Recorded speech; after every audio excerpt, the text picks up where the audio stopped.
সবচাইতে ভয়ঙ্কর অভিজ্ঞতা, কোন প্রাণীর জন্য সর্বোচ্চ এবং সবচাইতে ভয়ঙ্কর অভিজ্ঞতা হচ্ছে মৃত্যু। এবং এত ভয়ঙ্কর অভিজ্ঞতা, এই অভিজ্ঞতাটা কারো কাছে শেয়ার করে যাওয়া যায় না। মরার সময় কেউ বলে যেতে পারছিল আমার মরতে এমন লাগছে, কইতে পারছে? কেমন লাগছে বলতে পারে? বলা যায় না। তার আগেই চলে যেতে হয় শৈশব, কৈশোর, যৌবন, বার্ধক্য, প্রৌঢ়ত্ব, হ্যাঁ, বয়সের ছাপ, কালো চুল দাড়ি সাদা হয়ে যাওয়া, দাড়ি চুলের শুভ্রতা, দুর্বলতা।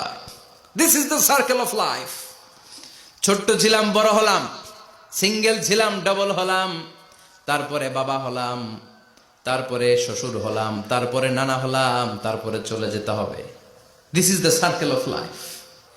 বিশ্বনবী বললেন আমার উম্মতি মা বাইনা সিত্তিনা ইলা সাবঈন, আমার উম্মতের গড় বয়স হলো 60 থেকে 70।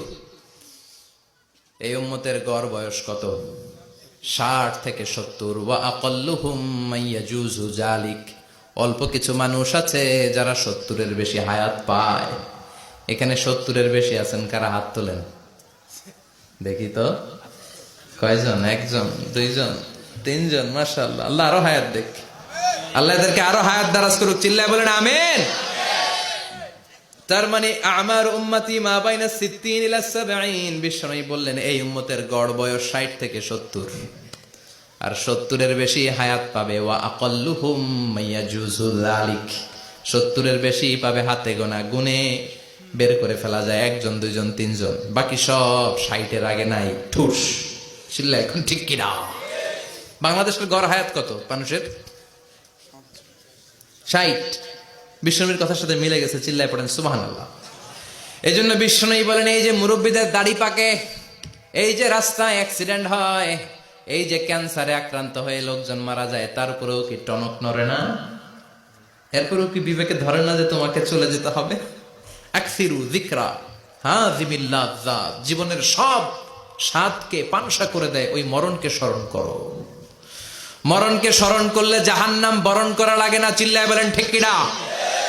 আবার আল্লাহ বললেন গোলাম, স্পেশাল একজন ফেরেশতা আমি মরণের জন্য সিলেক্ট করলাম, নাম মালাকুল মাউত। তাকে আমরা আজরাইল বলে চিনি।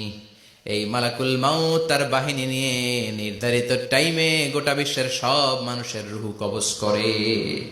অন টাইম নাকি দেরি করে? মালাকুল মাউত আগেও আসে না, পরেও আসে না। সুবহানাল্লাহ পড়েন। সাইয়েদনা সুলাইমান আলাইহিস সালামের জামানাতে ওনার এক ওয়াজির ছিল, মন্ত্রী। ওই মন্ত্রীকে নিয়ে উনি বৈঠক করতেন। ওনার সময় উনি মালাকুল মাউতের সাথে বৈঠক করতেন। শুনতেছেন? আপনাদের মনোযোগ আছে তো? উনি বৈঠকে বসেছেন, মালাকুল মাউতও বসা, ওয়াজিরও বসা। হঠাৎ মালাকুল মাউত ওয়াজিরের দিকে বড় বড় চোখ করে তাকাচ্ছে। বড় বড় চোখ করে তাকানোতে ওয়াজির ভয় পেয়েছে। হঠাৎ মালাকুল মাউত চলে গেল। ওয়াজির বলে ও সুলাইমান আলাইহিস সালাম, এই যে লোকটা বড় বড় চোখ করে আমার দিকে তাকালো, এটা কে? সাইয়েদনা সুলাইমান বলে হাদা মালাকুল মাউত। যে বর্ণনাটা বলছে এটা হাদিস না, এটা হচ্ছে ইসরাইলিয়া, জিউস ট্র্যাডিশন। কোরআন হাদিসের সাথে কোনো দ্বন্দ্ব নাই, তাই বর্ণনা করা যাবে। বিষ্ণু বলেছেন বাল্লিগু আন্নি ওয়ালাউ আয়া। আবার বলেছেন ওয়া হাদিসু আন বনি ইসরাঈল ওয়ালা হারাজ, বনি ইসরাইলের ট্র্যাডিশন বর্ণনা করো, জিউস ট্র্যাডিশন বর্ণনা করো, এতে কোনো সমস্যা নাই। ওয়াজির বলে ও সাইয়েদনা সুলাইমান, বড় বড় চোখ করে যে তাকালো লোকটাকে? সাইয়েদনা সুলাইমান বলে হাদা মালাকুল মাউত, এটা মৃত্যুর ফেরেশতা। ওয়াজিরের কলিজায় পানি নাই। এটা কি ফেরেশতা? শুনে তো পিলে চমকে গিয়েছে। কয় কি? মালাকুল মাউত তো আমার চিনে ফেলাইছে, বাড়ি চিনে ফেলছে, আমার খবর আছে। সাইয়েদনা সুলাইমান আলাইহিস সালাম জিনদেরকে দিয়ে কাজ করাতেন, মেঘমালাকে দিয়ে কাজ করাতেন, বিশাল সিংহাসন নিয়ে পৃথিবীর প্রাচ্য থেকে পাশ্চাত্যে ঘুরে বেড়াতেন। সাইয়েদনা সুলাইমানকে ওয়াজির বলে ও সুলাইমান, মেঘমালাকে আদেশ করে দেন, আমি আর এই ফিলিস্তিনের ভূখণ্ডে থাকতে চাই না। আকাশের মেঘমালার উপরে আমারে বসিয়ে দেন, আর বলে দেন আমারে নিয়ে যেন আকাশের মেঘমালা হিন্দুস্তানের ওই দূর পর্বতে রেখে আসে। আকসা আল হিন্দ, হিন্দের সবচেয়ে দূরবর্তী জায়গায় যেন আমার রেখে আসে। সাইয়েদনা সুলাইমান বললেন আকাশের মেঘ যাও, আমার ওয়াজিরকে নিয়ে হিন্দুস্তানের একটা উপদ্বীপে রেখে আসো। রেখে আসা হলো। কিছুক্ষণ পর মালাকুল মাউত সাইয়েদনা সুলাইমানের কাছে হাজির। সাইয়েদনা সুলাইমান বললেন, ও মালাকুল মাউত কই ছিলা? কই একটু আগে হিন্দুস্তান থেকে আপনার ওজিরের রুহু কবজ করে আসছি। সুবহানাল্লাহ পড়েন। এটা আবার কেমন কথা, তুমি ওইখানে গেলা কেন?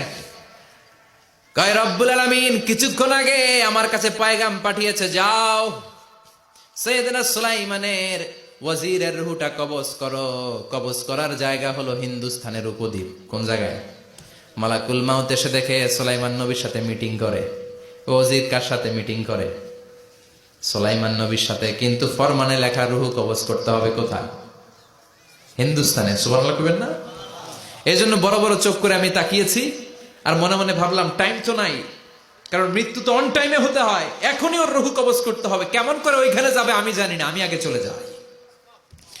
মালাকুল মাউত চলে গেল, যে দেখে ওই জায়গায় ওয়াজিরও হাজির। সাথে সাথে রুহু কবজ করে আল্লাহর কাছে চলে গিয়েছে। পড়েন সুবহানাল্লাহ।